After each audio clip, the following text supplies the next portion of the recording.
Howdy folks, we're doing an informal Q&A today. We have pinged the people on the Discord server and the YouTube channel to just gather up a couple questions, try to answer them for you guys. We're doing a bit of a behind the scenes today. Producer Logan has all of them pulled up on his laptop. I've seen some of them, not all of them. We're gonna try to both answer them, have some fun. So why don't you kick us off with the first question? Sure.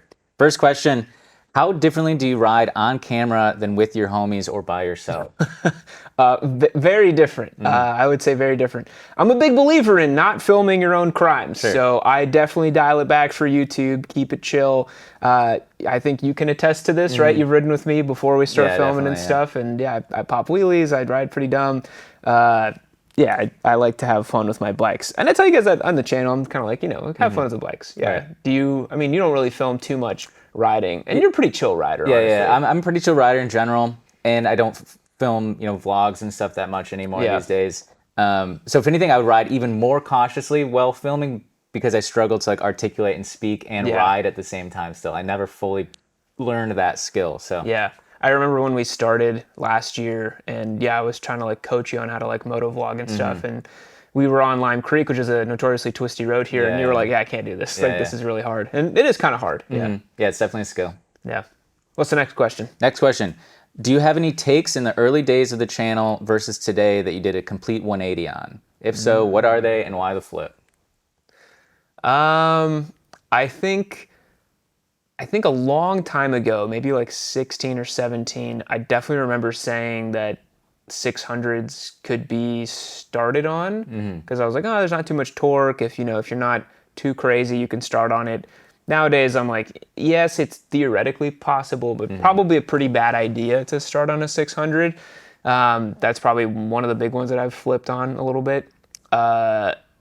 There's probably opinions on Chinese motorcycles that are maybe, and people always say oh, you keep flip-flopping your opinions, but things change, people change. I've been doing this a long time. I've been on YouTube for over 10 years now. So if I had the exact same opinions. Yeah, that'd almost be scary. That would be crazy. Yeah, if I was so fossilized, it's then they'd be like, say what you will, but this guy's consistent, So I'd say that's mine. What about you? Early riding, has anything changed versus now?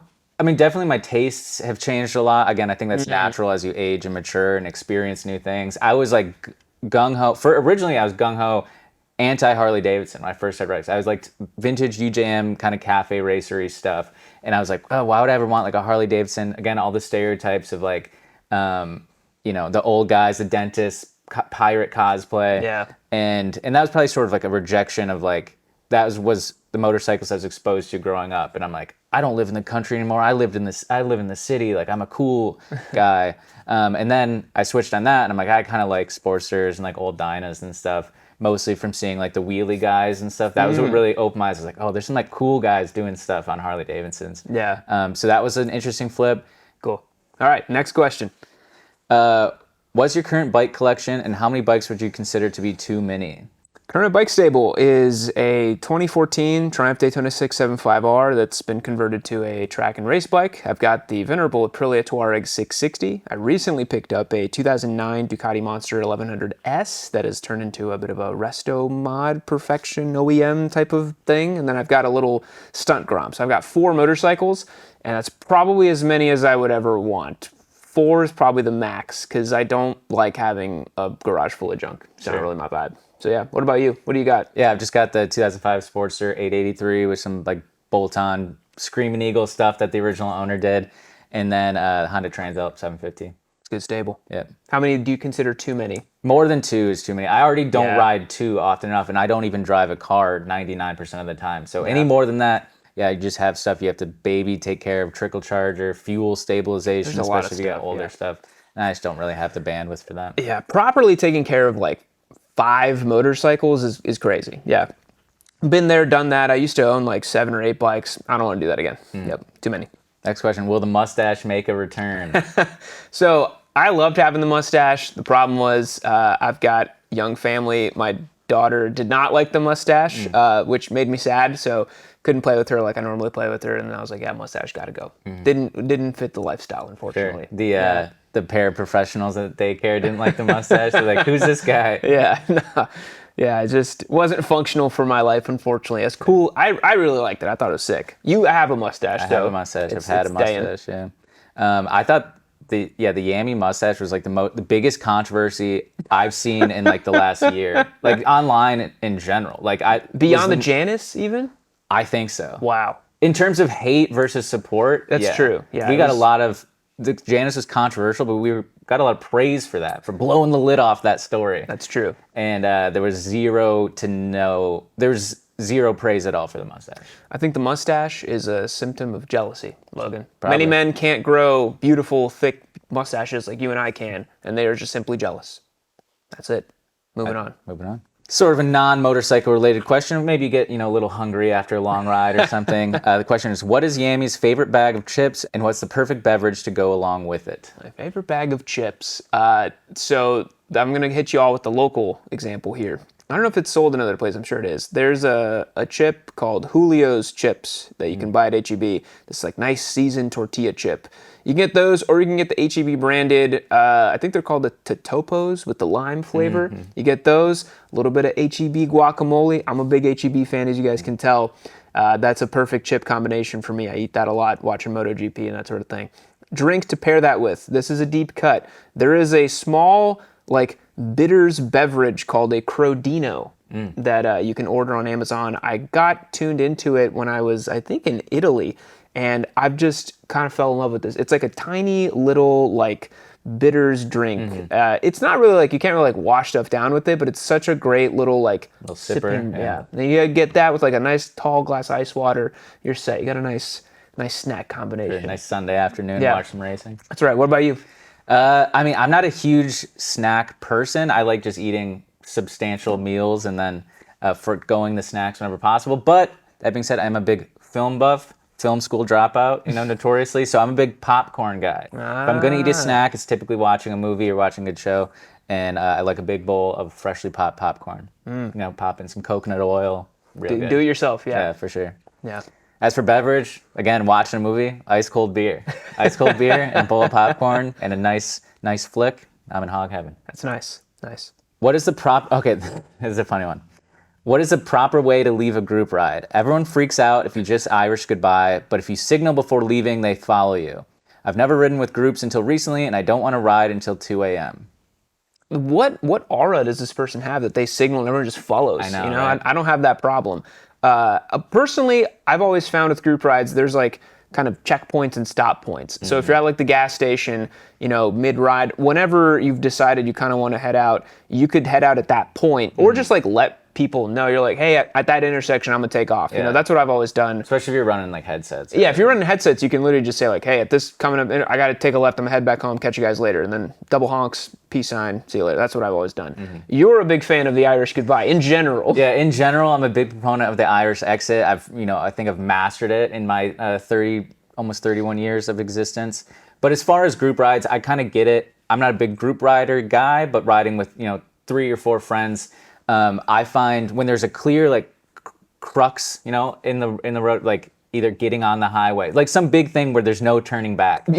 It's kind of, you have to make the decision, and I do a couple honks of the horn and the peace sign, and then I dip. Yeah. And it's clear you're leaving, but you're still saying goodbye a little bit. Yeah, that's what I've always done. It's like, you roll up. If there's no headsets, you roll up, you kind of look over, peace sign, double honks. The double honk is kind of like hey, I'm heading out, But yeah, Logan is so good at the Irish goodbye. There's times that we're working, and then I don't even know he's left, because I'm just like, I guess we're done filming, so see you later. Gotta beat traffic. Traffic does suck here in Austin. Like leaving the shop at 5, going back to where you live. And it's 100 degrees out. 100 degrees, like an hour. Yeah. Yep. That's like a weight loss protocol, I think, for somebody. Yeah. What's the next one? All right. How much time and money goes into customizing your average bike? Quad lock, steel line upgrade. What's your must-haves that goes on every bike? Steel line upgrade, definitely not for like an average. That's pretty stupid. But I would say like, it depends on what I'm doing with the bike, right? Like average bike, let's say a street bike, I do very little. Like, maybe slip on, maybe, ECU tuning if it's a bike that really needs it. Like I'll take an example, like my new Ducati Monster. I put eBay special factory OEM termies on it because I wanted it to be like period correct. I got the race ECU. I just I had them do like all the basic maintenance stuff, like fork seals, fluids, just I like riding bikes mostly the way the manufacturer intended. Like, I call it OEM plus. Sure. A couple touch points here and there, make it a little nicer, but overall it's pretty much as is. I don't really do a whole lot to them. Yeah. I do like to spec in a nice tire to get the PSI, the suspension, the tank grips, like the little things that I know are going to piece it all together and make the ride like just that much nicer for me. So that's what I like to do. Sure. What's your go-to? Yeah, I mean, I like to spend as little time and as little money modifying my motorcycles as possible. Tail tighty's a must-have. I just hate the way the stupid factory thing looks. And then a slip-on is nice to have, but like I don't even run a slip-on on my Transout because I have neighbors and I live in an urban environment and have to go to work earlier in the morning. Yeah. So I like to be courteous to that. But on the Sportster, a nice loud exhaust, it's not going to be fast, but it should at least be loud. It's like we literally have the same stable where it's like, yeah, the Touareg is like silent, and then my new Monster is like, yeah, I got the Termes as loud as fuck. But yeah, it's like, yeah. Because it makes sense. Does it make sense? It makes sense. Next one. How many miles a year do you average on two wheels? More or less than when you started the channel and compared to now that you have a family? It's certainly less, but I think the quality of that riding has gone up. I talked about this in a vlog a while back, but yeah, like when I first started riding, I was doing like 20,000 miles a year. I was on the bike all the time. I just can't really swing that nowadays. I got a family, I got commitments, I got stuff going on. I get out and ride as much as I can, but I'm probably doing like maybe 5,000 miles a year, on road. And then I used to do probably equal amounts on track. That ain't happening nowadays, unfortunately. I was doing I was probably doing like 30, 40 days at the track a year, like back in the heyday. In between like racing and stuff too, even more. So yeah, it's like the kind of riding has changed over time. The quantity has gone down.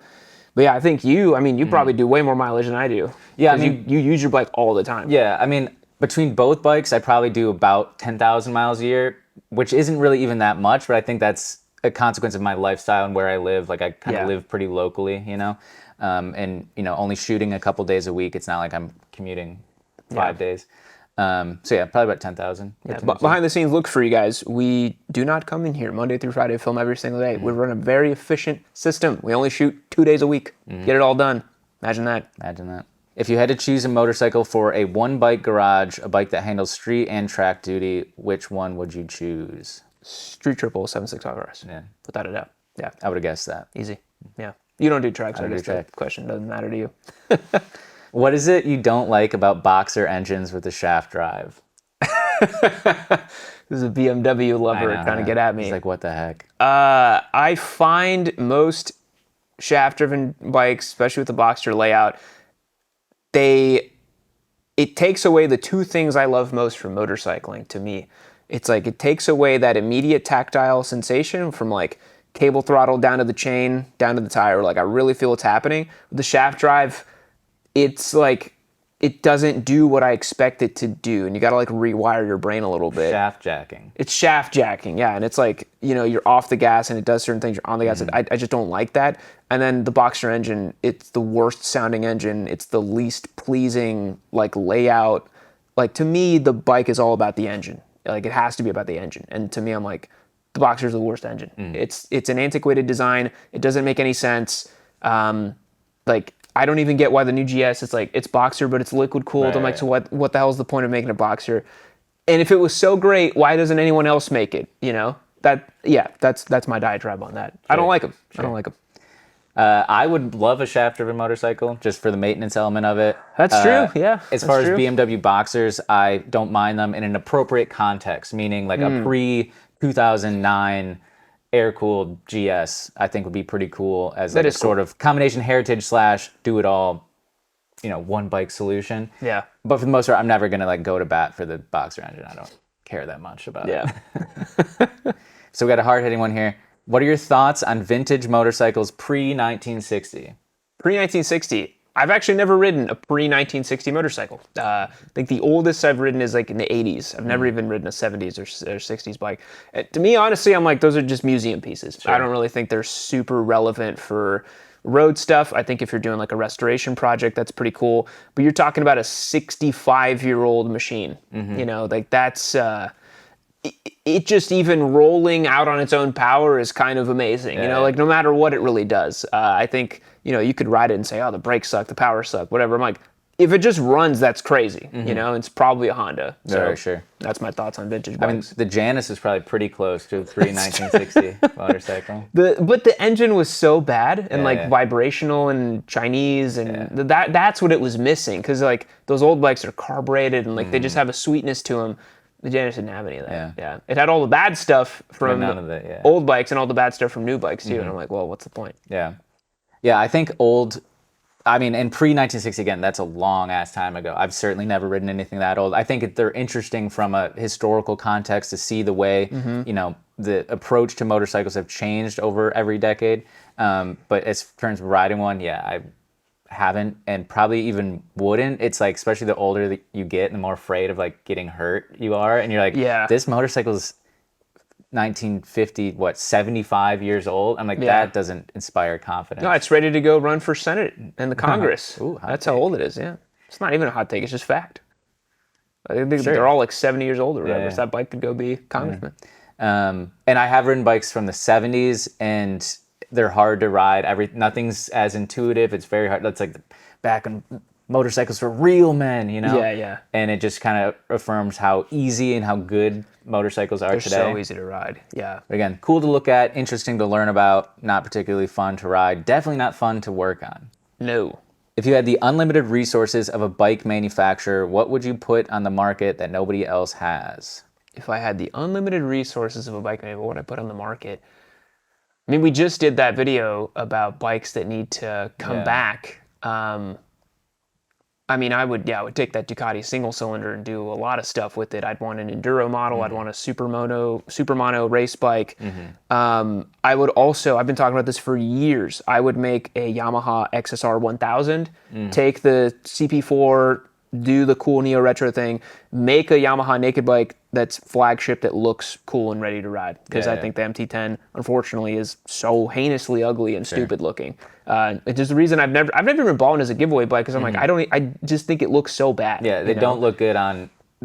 Of course, certain bikes have like angles where they don't look great, but it's like, it would be so hard even having that in the studio. And we're like, okay, we got to move the camera over here. Oh, no, it's not right. Move the camera. Oh, change the lighting. And it's like, it's just never going to look good. No, it just always looks bad. Yeah. Versus like when we had the Panigale V2, it's like, didn't matter how you shot that thing, it looked great. Interestingly, we had that experience with the Ducati, but also, and again, every Ducati always shoots great on camera. The color, the angles, the beautiful machines.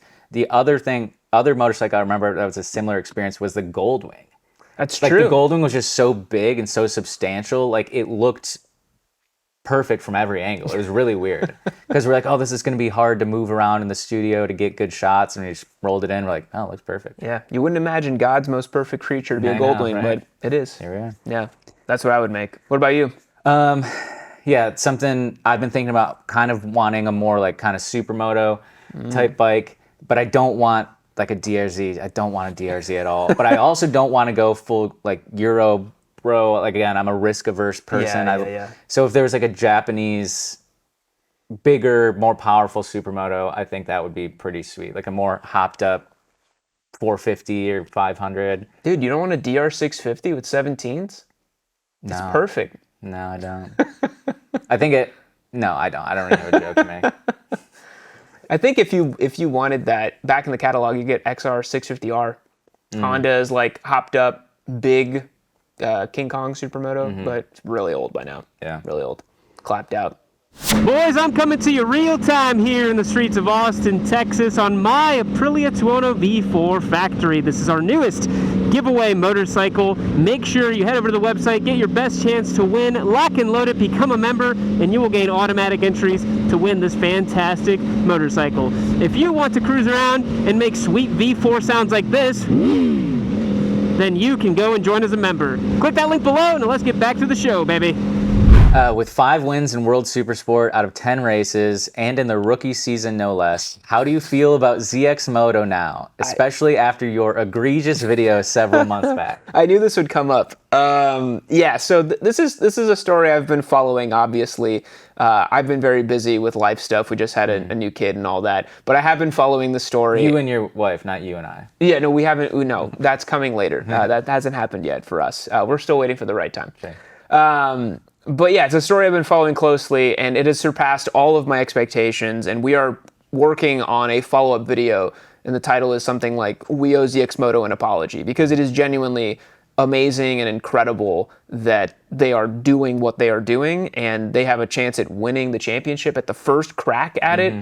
Is genuinely amazing. There's some nuance to it, like there's the balance of power rules in World Supersport. It is possible that the 820RR is perhaps a bit too fast for the balance of power or whatever. They do this all the time in Supersport racing. It's why you get stuff like the GSX R750 and the R9 and the V2 all racing together, but they have like throttle limiters and stuff. And because this is the first year of the bike, maybe it has that, but regardless, it is very impressive. I have to give credit where credit's due. And also a shout out to the founder. I think we characterized him in a way that he's much more based in like a proper motorsports 100%. guy. So that video is coming.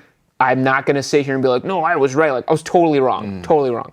Yeah, I mean, because when we did that video, it was right after ZXMoto did their big sort of EICMA launch and reveal. And at that time, we were working with super limited resources. All we had was his presentations. They didn't even have like a website, I don't think, let alone any information or articles about his story or anything.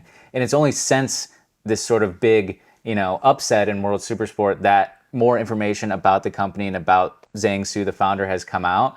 And it is super fascinating. And yeah, we're working on pre-production on that video. It's super interesting story, and really maybe a story that like motorsports in general needs right now. That sort of grassroots, enthusiast-fueled, passion-fueled racing program. Yeah.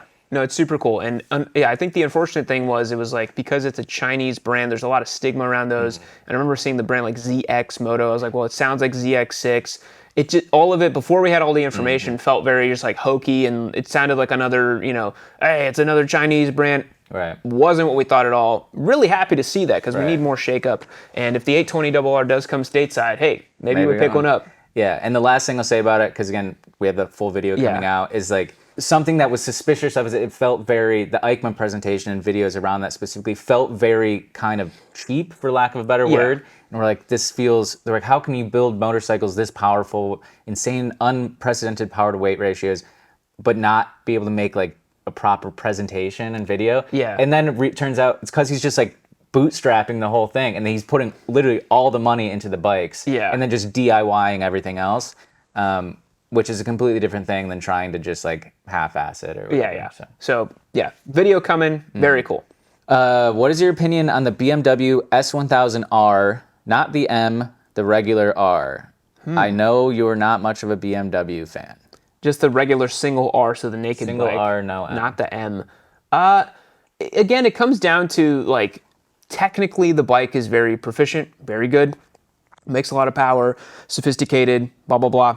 There is just, for me personally, something missing to that connection to BMW. Like, when I ride a Triumph, when I ride a Ducati, when I ride a Yamaha, when I ride even new Honda products, the CB750, there is that final, like, just 10% X factor, whatever you want to call it, that BMW just doesn't have. It's just like a motorcycle. And when I ride them, I feel nothing. And I want to feel something when I ride the bike.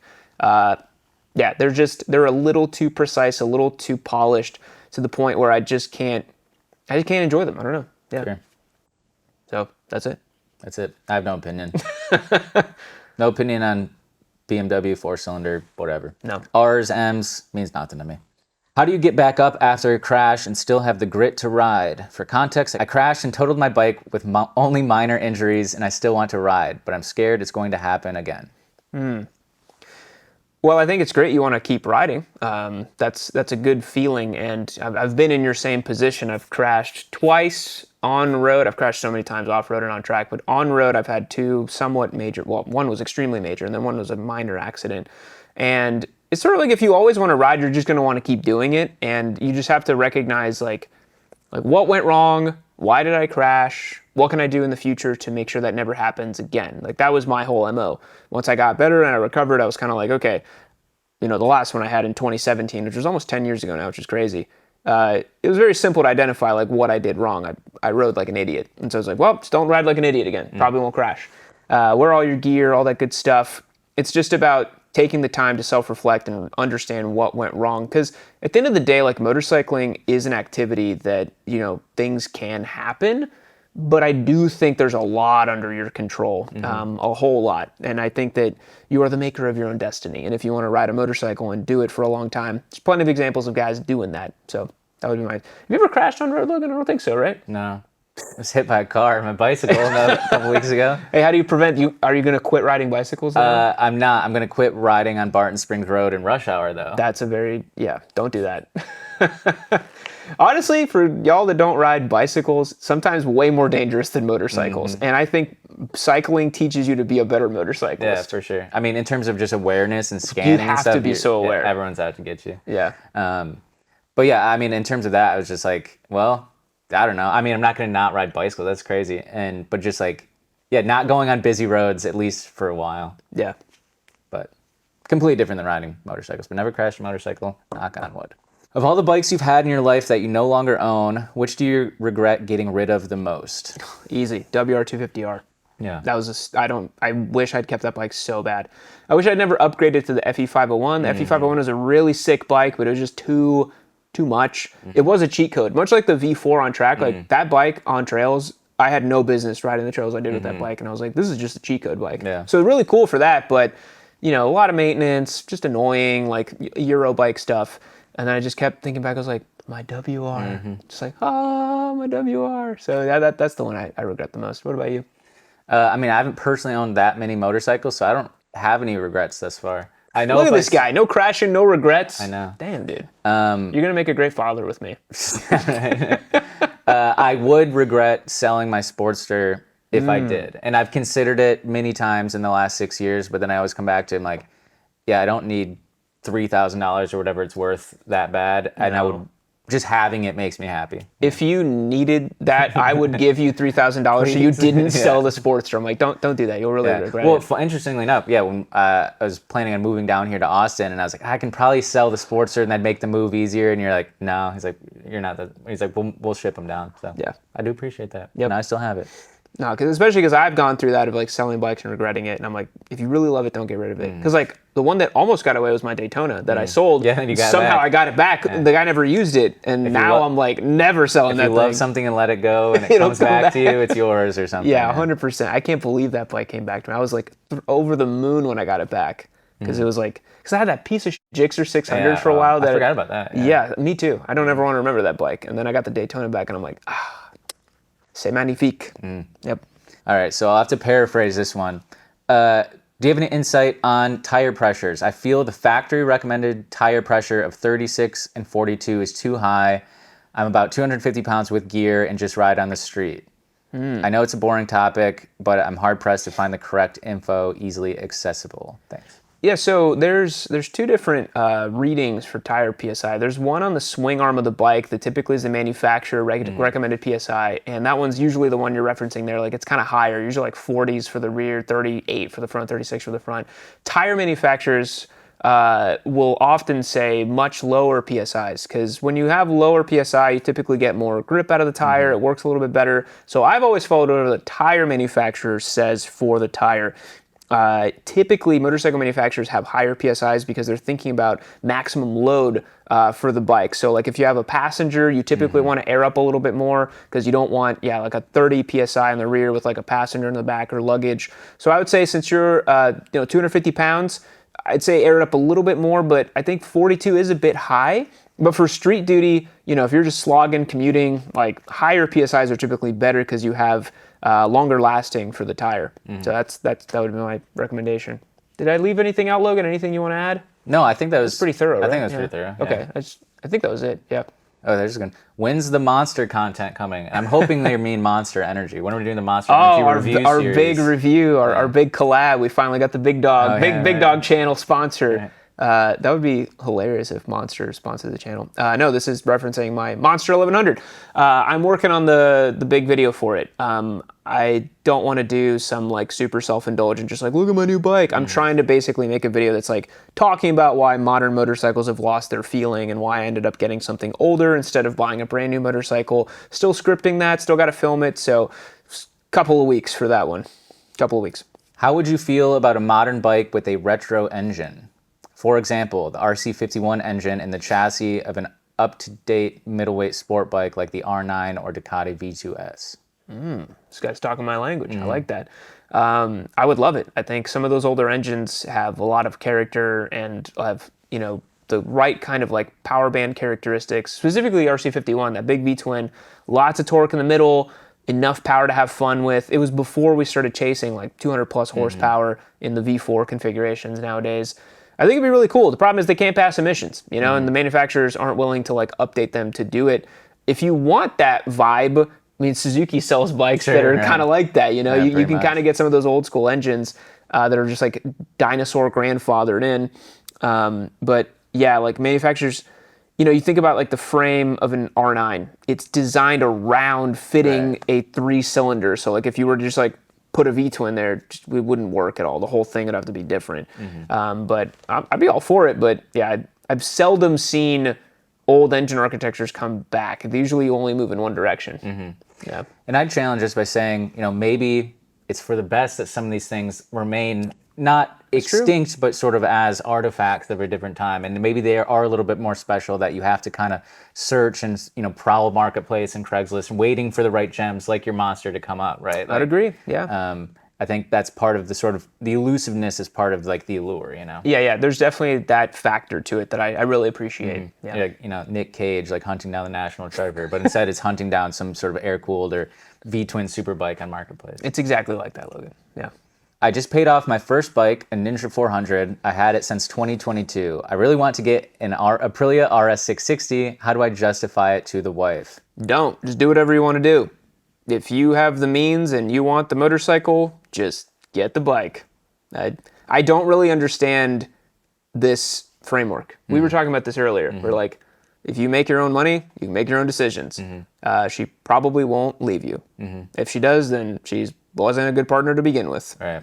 And especially because he already has a motorcycle. It's not like he's saying, how do I let my wife ride in the first place? It's like he already is riding a motorcycle. What's the difference? Yeah. Sell the Ninja 400. Yeah. I think the only consideration would be like, let's say you guys have like mixed finances and getting an RS660 is going to like strain your household budget. Don't do that, right? Like I think that's not cool to just like, if you're working together and then all of a sudden you're like, hey, I got this new bike payment, I didn't tell you about it. That's not cool. But if you have the cash and the means and just go get the bike, then honestly, this is just my personal take. She may not even notice you got the different bike.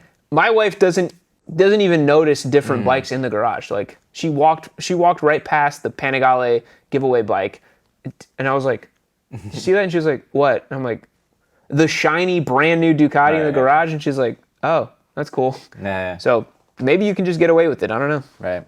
But she might catch on when it's I was gonna say not running. I was making jokes. It's not running. But Aprilias are good and fine. Get it wrapped in green like the Ninja. There you go. Just be like, oh, I took you to the shop. What are the rules for lane sharing in Texas? I thought it wasn't legal, but I see it happening all over the place. It doesn't seem to be enforced. It is unfortunately codified into law now to be explicitly illegal, which sucks. Some random state congressman from like, I think El Paso or McAllen, which if you guys know Texas is like, it's like not even, I don't want to say it's not Texas, it is Texas, but like has nothing to do with where most people live in Texas. Like his version of traffic is like 3 cars at like a 4-way intersection. And he's like, wow, a motorcycle cut in front of me. Anyways, this very ambitious congressman, let's say, put together a bill to basically outlaw this. And I think, the whole thing is he was just trying to pass a lot of legislation to say he's like doing a lot. I don't understand why this got put on and he did it. No idea, but it did get passed. There's like, you can't do it anymore. Why do I know so much about this? Because last year I got pulled over no less than 3 times for lane filtering because I do it regardless. And I kept asking the officers, I was like, why is this like this? And then I wanted to basically do a crusade to like get it legalized here in Texas. And I still may do that once my life gets a little bit more in order. But no, it is explicitly illegal, which is really stupid. If they see you doing it, they may pull you over like they did with me. To be honest, though, if you're in a dense urban area, people, maybe it's because we live in Austin, you got a lot of Californians, but like I'd never notice people caring, or I just do it all the time. Yeah, I've never seen anyone caring or reacting even at all. If anything, sometimes I'll see cars. Oh, I love when they do that. That kind of like move over to let you get through. But typically it's like it's super hot out, it's rush hour, like Yeah. at that point it's borderline like a safety hazard to be riding a motorcycle. Yeah. And I think it's cool for people to be have a little bit of empathy for their two-wheeled compatriots. Yeah. I've told you this story, but I was on the Gootsy the other day. Like, it was a long time ago, a couple months back. And it was raining, and I had lane filtered up to like a huge line of traffic in the red light. I got to the front. This lady in a Lexus did not like that at all. And then she comes up and nearly taps the Moto Guzzi. Like, that actually does touch it a little bit. And I kind of look back, I'm like, what are you doing? You know, like, and she's kind of just like telling me to like go back in the line or whatever. And I'm like, this doesn't affect you at all. And I told her, I was like, this doesn't affect you at all. I kept saying like, this doesn't affect you. It doesn't affect you. And she kept like putting up a big stink. Yeah. So sometimes you do get crazies. Yeah. Probably more out in certain areas, but like in the city, no one gives a... No, and in the city, people are pretty chill, yeah, because there's other problems with traffic in the city, you know, homeless guy throwing rocks at you or something, you know, motorcyclist lane filtering is the least of your There's concern. a traffic jam because there's a homeless guy riding the delivery robots. Like, yeah, he's like lassoing it, he's like, like, there's a Waymo just stuck in the intersection, exactly. Super different scenarios. Right. If someone were to have a 1000-ish cc or larger naked adventure or sport touring bike and wanted something smaller for a daily, what would you recommend that would be nearly as fun but more compatible with the daily grind? Wow. So specific. I know. So they have a 1000cc plus kind of adventure touring, sports touring thing. They want to downsize to something that's as fun. Well, it's a cop out because I own one, but I think Touareg 660 is a great bike. You know, that kind of middleweight naked adventure bike, 10RA 700, Transop, like those are still really fun and get way better gas mileage, way easier to ride, way nicer on consumables. So I would do that. Yeah. Yeah. I mean, I think it depends too on what their definition of fun is, right? That's true. And what their daily grind entails, you know what I mean? Yes. Because I think going completely the opposite and going like either like, you know, maxi scooter or like old dual sport with milk crate, you're just going like pure utilitarian. I think there's fun in that. And like, but again, I understand that won't work for a lot of people if you have to commute, you know, 30 minutes on the highway and things like that. But yeah, I'd say just go completely the opposite way. I think would be fun. Best and worst track day experiences you've had? Well, worst, I mean, I'll exclude any crashing and stuff because I've obviously crashed quite a bit on track. That's always a pretty bad day when you gotta lay her down, you know. I had a coolant line burst on the Daytona one time, and then the front tire got coated in water, and then I tipped it in. It just folded. I hit an oil spill one time going to like 110 and just like watched the bike fold away from me like cartwheel. Still the same bike, still pretty strong. So those are bad days. To be honest, one that really sticks in my mind for worst track experience was actually at a CMRA event. There was a guy on a different race than I was in, and he had a really bad wreck and was like unconscious by the side of the track, and I could see him unconscious by the side of the track, and just kind of like brought into reality what I was actually doing, and it kind of spooked me a little bit. That definitely shook me up a little bit. But best experience, I would say, is, and I bring this up all the time because it was the most perfect day. I got invited to the Bridgestone S22 tire launch in Jerez, Spain in 2019. And tire launchers are the best because it's not motorcycle model specific. And so I get there at Jerez, legendary racetrack. I'd never been there before. They got the UFO thing. It's like, I've seen it in MotoGP for years.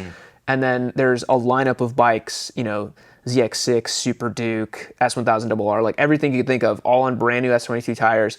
And they're just like, get whatever you want, go rip. I'm like, this is the greatest day of my life. And I still think that might have been, well, I don't want to say that because I've had 2 kids born now. Those are definitely better days. And I got married. Okay, 4th best day of my life. Still up there. Perez. Yeah, it's up there. So, best experience.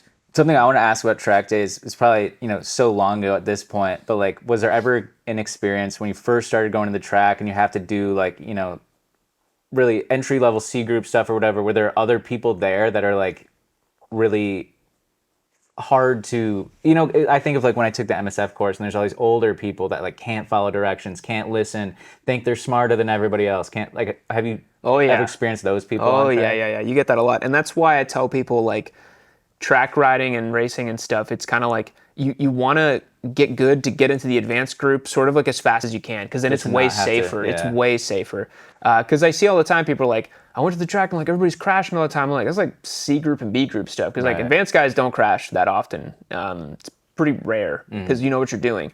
And yeah, like they're super unpredictable. Sometimes it's really crowded. Like Coda especially. That's why I don't do that many days at Coda, and now it's going to go private anyways. But they had a bad habit of like kind of overpacking the days. So like I remember, I think the first day I did at Coda, I needed to like do the B group thing. This was a long time ago. I needed to do the B group thing to show them I had my CMRA license, but I'd never been there before. So I was like, let me just sign up for B group. And then I was like, this is insane. There's like 80 people out here at one time. So that can be really sketchy. Yeah, for sure. Because I've seen some videos of like people like doing first track, and I'm like, this looks like stressful. Not the track part itself, but like all the other people. All the other people. Yeah. All right, so this is the last question for today. Okay. Coming from a long history of being a car enthusiast, I love analog feeling cars. My question is, what is the equivalent of this on a motorcycle? For example, how does it distinguish a 2001 ZX6R to a 2026? Does the 2001 feel more raw? If so, how? So to me, I think one of the coolest things about bikes is that the brand new ones are more raw and analog than any car could ever hope to be. Sure, yeah. You know, like there's so much immediate tactile feedback to a bike. They're all manual. They're all naturally aspirated. They're all rear drive. Like there's so much less to a motorcycle that even like that 200 V4 we have right now feels raw and analog and alive. If you want to go in the back catalog, you know, you get bikes with no ABS, no traction control, air-cooled engines. Like you don't have to go that far back. And so you was asking about a 2001, right? You don't need to go that far back. That's like ancient for bikes. You could go like 5-6 years in the back catalog, because a lot of them are still built in that raw way. Like I think the ZX6 still has a cable. No, it might not have a cable throttle. I don't think so. No, because it's I'm thinking of the CFMoto. The new CFMoto 675 has a cable throttle, which is a feature that I don't think has been in a car for like 30 years. I can't think of a cable throttle car, you know? You can get a brand new bike with a cable throttle. I mean, Suzuki sells stuff that's, you know, ancient by comparison. It still feels raw and analog. So yeah, if you're coming from the car world, you're going to be just like blown away at how basically every bike is fun and good to ride. And like the engine is like right between your legs. You know what I mean? Like you're never going to get that in a car. No. Yeah, I hear that in cars. It's like, oh, I hear it behind my head. And I'm like, yeah, that is cool. But like nothing like having it. It's literally right there between you. And then the whole leaning aspect of it too is something that a car can't do. And then wheelies. Come on. Yeah. Yeah, and I think just generally speaking, older bikes versus newer bikes, it's like they're a little bit noisier. Maybe it could just be from wear too, right? Like even just like engine noises, not even speaking about the exhaust specifically. And like they smell, you know, because there's like oil or road grime like baked onto stuff. Like every time I ride my Sportster, I'm like, man, this thing is loud and it stinks. That's what I just thought of the Monster today. I rode it into the shop and I thought the same thing. I got to get gas at the gas station. Yeah, like I got off and I was like, damn, it stinks. I love it though. Like sometimes when I ride my Sportster, depending on where I'm going, like I'll have to change my clothes after. It just smells like gas or something. I mean, it has a kind of rich tune on it, but either way. Yeah. And to be fair, your Sportster is like, you know, from the 80s basically. Yeah, pretty much, you know? Yeah. So that wraps us up, Logan. That's the questions. Wraps us up, yep. All right, boys. Hope you enjoyed this extra long special episode of a Q&A. We'll try to do these a little more regularly. We had a lot of questions, so we couldn't get to all of them. Hope you enjoyed this one. If you like this format, leave us a comment down below if you want to see us do other questions or if you have changes you'd want to see. This is a fun format for us, a little behind the scenes here. So, yeah, thanks for checking it out. Catch you on the next one.